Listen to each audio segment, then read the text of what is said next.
शांति। 29 अक्टूबर 2022। अभी पढ़ेंगे प्यारे प्यारे मीठे मीठे शिव बाबा की मुरली।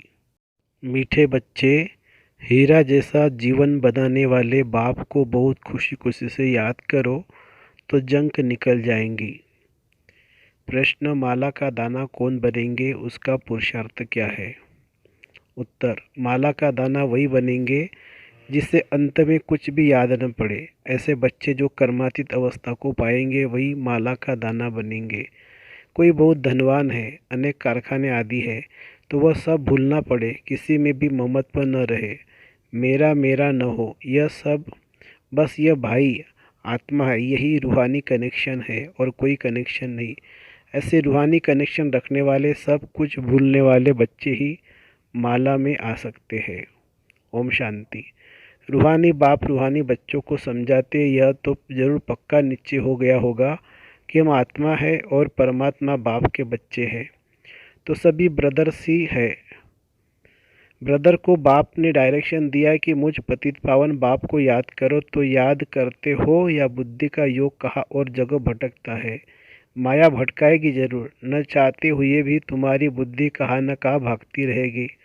बच्चों के अंदर चलना चाहिए कि बाबा ने हमको सृष्टि के चक्र का ज्ञान दिया है, 84 जन्मों की कहानी पढ़ाई है। ये 84 का चक्र पूरा हुआ है, हम फिर से घर जाते हैं। अनेक बार हम याद की यात्रा से पवित्र बन करके घर गए हैं। तुम्हारी बुद्धि में आता है कि हम सब भाई भाई हैं, इसमें जिस्म की कोई बात ही नहीं है। तुम जिस्म को याद नहीं करो, सिर्फ हम आत्मा है, हम ही पावन सत्व प्रदान थे, अब पतित बने हैं, तो हीरे जैसा जीवन बनाने वाले बाप को खुशी से याद करना है, जिससे जंक निकल जाए। तो बाप समझाते, बच्चे पहले पहले अपने को आत्मा समझो, यह भी ज्ञान है, फिर बाप को याद करो, यह है विज्ञान। क्योंकि आत्मा को ज्ञान से परे विज्ञान में शांत घर में जाना है। आत्मा का स्वधर्म भी शांत है और घर भी शांत है, तो पहले हमको वहाँ पहुँचने का है। बाबा भी वहाँ से आए हुए हैं, परंतु मनुष्य को इन सब बातों का पता नहीं है। ये पारलौकिक बाप सन्मुख बैठ करके समझाते हैं, बच्चों में परमधाम से तुम बच्चों के पास आया हुआ हूँ। बच्चों, मैं परमधाम से तुम बच्चों के पास आया हूँ। ड्रामा के प्लान अनुसार क्यों आया हूँ? तुमको वापस ले जाने के लिए। अभी तुम पतित विकारी हो गए हो, जन्म जन्मांतर विकार से ही पैदा हुए हो, इसलिए भ्रष्टाचारी कहा जाता है। तो हम भ्रष्टाचारी से श्रेष्ठाचारी कैसे बने, ये बाप समझाते हैं। बच्चे, मुझे याद करो तो पवित्र श्रेष्ठाचारी बन जाएंगे। इस याद में तुम सब कुछ कर सकते हो, ऐसे नहीं कि धंधाधुरी नहीं कर सकते हो। बच्चे बाप से पूछते, बाबा माला के दाने कौन बनेंगे? बच्चे, माला का दाना वही बनेंगे जो कर्मातीत अवस्था को पाएंगे, जिसको अंत में कुछ भी याद ना आए। कोई बहुत धनवान है, अनेक कारखाने आदि है, तो वह सब भूलना पड़े, तुम्हारे पास तो कुछ भी नहीं है। तुम जानते हो हम बाप के बच्चे हैं, भाई है, हमारा किसी में भी ममत्व नहीं है, मेरा मेरा तो नहीं है ना, बस यह भाई है, यही कनेक्शन है और कोई कनेक्शन नहीं। इसे कहा जाता है रूहानी कनेक्शन। इतनी सारी आयु तो देह देह ही याद आई है, आत्मा तो किसी को याद ही नहीं आई। यह भी ड्रामा बना हुआ है। तो यह बातें बाप समझाते हैं और पावन बनने के लिए पुरुषार्थ कराते हैं।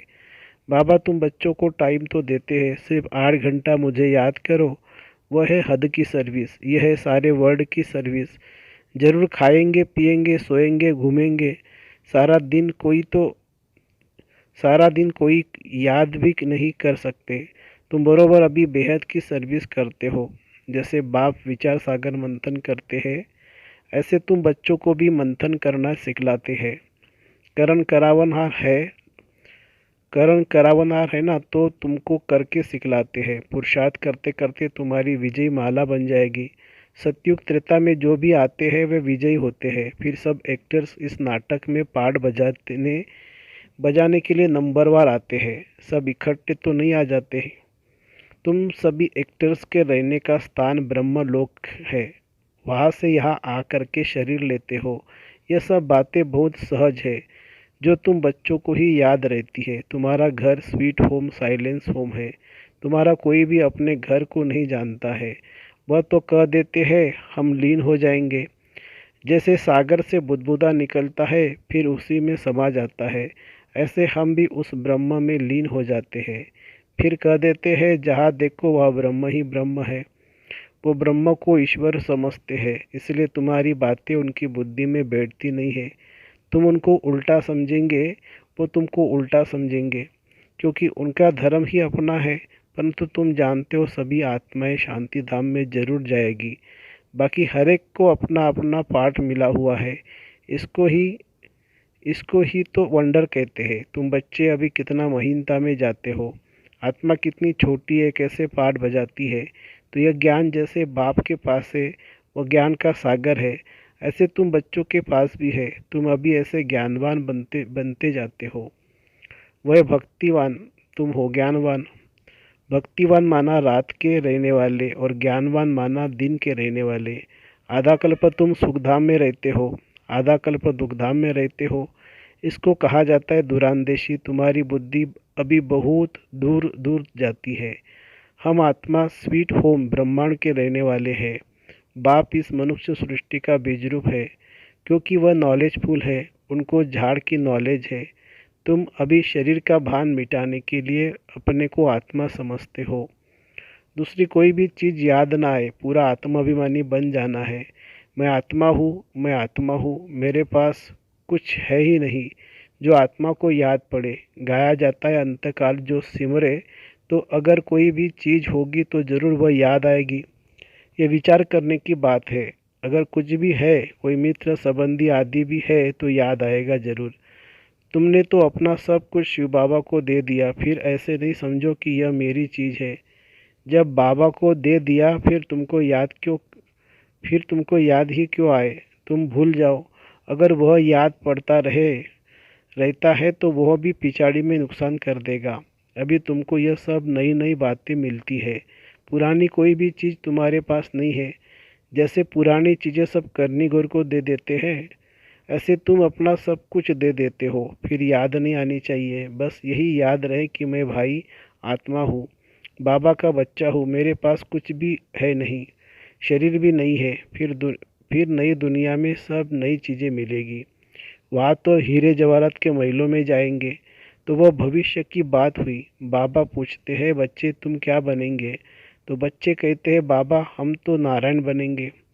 यह तो खुशी की बात हुई ना। परंतु अभी जब कोई पुरानी चीज़ याद न आए तब माला का दाना बनेंगे। 108 की माला तो राजा की है। मंदिरों में फिर 116,108 की भी माला रखी होती है। तो माला के दाने बहुत ही बनेंगे।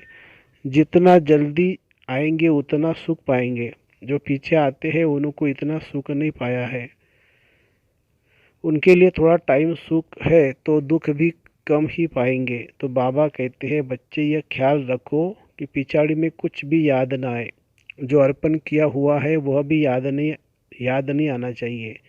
बाप कहते मैं ऐसी कोई चीज़ नहीं लेता हूँ जो रह जावे और उसका वहाँ भरकर देना पड़े, क्योंकि मैं गरीब निवाज हूँ। कई है जो दे कर के फिर जब कोई कारण से भागंती हो जाते हैं तो मांगने लग पड़ते हैं। माया उनको एकदम डस लेती है। नहीं तो कहते हैं चाहे मारो चाहे प्यार करो, ये मस्ताना तुम्हारा दर कभी नहीं छोड़ेगा, कभी नहीं भूलेगा। तुम बच्चे यहाँ नर से नारायण बनने के लिए आए हो। तुम्हें कितना बड़ा वर्षा मिलता है, फिर यो क्यों कहते हो कि हम देते हैं। तुम तो लेते हो ना। कौन कहता है तुम कुछ कुछ दो। बाकी कोई एक पैसा भी देंगे तो वहाँ उनके लिए महल बन जाएगा। जैसे सुदामा ने चावल मुट्ठी दी तो बच्चे सुदामा मिसल दाल चावल ले आते हैं। समझते हैं कि हमको महल मिल जाएंगे। ऐसे बच्चों पर बाप बहुत खुश होते हैं। वाह बच्चे, इनके नई दुनिया इनके नई दुनिया में महल बनने वाले हैं, क्योंकि बहुत प्यार और सद्भावना से ले आते हैं। अहो भाग्य ऐसे बच्चों का, बहुत ऊंचा पद पाएंगे। अभी ड्रामा के प्लान अनुसार बाबा और तुम बच्चों की कदम कदम वही चाल चलती है जो कलब कलब चली है। तुम्हारे कदम कदम में पदम है। देवताओं के पद्म दिखाते हैं तो इसका भी कोई अर्थ होगा ना। अभी तुम्हारी पद्मों की आमदनी होती रहती है, तुम बाबा के पास पद्मा पद्मपति बनने के लिए आते हो, तो तुम इतने महान महान महान भाग्यशाली हो। परंतु उसमें भी फिर नंबरवार पुरुषार्थ अनुसार है। तुम्हारा पुरुषार्थ है कलप कलप वही ड्रामा के प्लान अनुसार चलता है। जैसे कि ड्रामा तुमको पुरुषार्थ कराता रहता है, ईश्वर भी ड्रामा के अनुसार तुम्हें मत देते हैं, तो ड्रामा के वश हुए ना। फिर यह ड्रामा किसके वश है? बच्चे, ड्रामा अनादि बना हुआ है, यह कोई नहीं कह सकता है कि ड्रामा कब बना, यह तो चलता ही रहता है। ड्रामा में नंबर वन मत मिलती है ईश्वर की, इसलिए उसको कहा जाता है ईश्वरीय मत, जो तुम्हें देवी देवता देवता बनाती है और मनुष्य की मत छींची बनाती है। ईश्वरीय मत से तुम मनुष्य से देवता बनते हो, फिर 21 जन्मों के बाद मनुष्य मत पर मनुष्य बन जाते हो। अभी यह गीता का एपिसोड संगम युग है, जबकि दुनिया बदलती है, तो यह बच्चों की बुद्धि में होना चाहिए और बच्चों को बहुत बहुत मीठा बनना चाहिए, प्यार से चलना होता है। जो बच्चे शांत और मीठे हैं उनका पद भी ऊंचा होगा। अभी तुम्हें ईश्वरीय बुद्धि मिली है, तुम समझते हो कि हम बेहद के बाबा की संतान बने हैं, बाबा से वर्षा ले रहे हैं, तो अतः खुशी होनी चाहिए। बाप कहते बच्चे, स्वर्ग से भी यह तुम्हारा बहुत बहुत उच्च पद है। बाप सिर्फ तुमको पढ़ाते हैं। भगवानुवाच, मैं तुमको डबल सिरताज राजाओं का राजा बनाता हूँ। तो अपनी तकदीर पर तुमको बहुत खुश रहना चाहिए। वहाँ बाबा आकर के क्या हमारी तकदीर बनाते हो, जो पत्थर जैसे जीवन को हीरे जैसा बना देते हो। अच्छा, मीठे मीठे सिखिलदे बच्चों, मीठे मीठे सिकिलदे रूहानी बच्चों प्रति रूहानी बाप व दादा का याद प्यार और गुड मॉर्निंग। रूहानी बाप की रूहानी बच्चों को नमस्ते। हम रूहानी बच्चों की रूहानी माता पिता बाप दादा को याद प्यार, गुड मॉर्निंग और नमस्ते बाबा, नमस्ते। धारणा के लिए मुख्य सार। उच्च पद पाने के लिए बहुत बहुत शांत चित्त रहना है, मीठा बनना है, सबके साथ प्यार से चलना है। दूसरी पॉइंट, जो कुछ बाबा को अर्पण कर दिया उसे भूल जाना है, उसकी याद भी ना आए, कभी यह संकल्प भी नहीं आए कि हम बाबा को देते हैं। वरदान, ब्राह्मण जीवन में काम महाशत्रु के साथ उसके सर्व साथियों को भी विदाई देने वाले संपूर्ण पवित्र भवो। ब्राह्मण जीवन में काम महाशत्रु के साथ उसके सर्व साथियों को भी विदाई देने वाले संपूर्ण पवित्र भवो। ब्राह्मण जीवन में जैसे काम महाशत्रु को जीतने के लिए विशेष अटेंशन रखते हो, ऐसे उसके सभी साथियों को भी विदाई दो। कई बच्चे क्रोध महाभूत को तो भगाते हैं, लेकिन क्रोध के बाल बच्चों से थोड़ी प्रीत रखते हैं। जैसे छोटे बच्चे अच्छे लगते हैं, ऐसे इस क्रोध के भी छोटे बच्चे कभी कभी प्यारे लगते हैं। लेकिन संपूर्ण पवित्र तब कहेंगे जब कोई भी विकार का अंश न रहे। ऐसा पक्का व्रत लो, तब कहेंगे सच्चे ब्राह्मण। स्लोगन है, संगम युग की मौज का अनुभव करना है तो माया की अधीनता से स्वतंत्र रहो। संगम युग की मौज का अनुभव करना है तो माया की अधीनता से स्वतंत्र रहो। अच्छा, ओम शांति शांति शांति। शुक्रिया बाबा, शुक्रिया।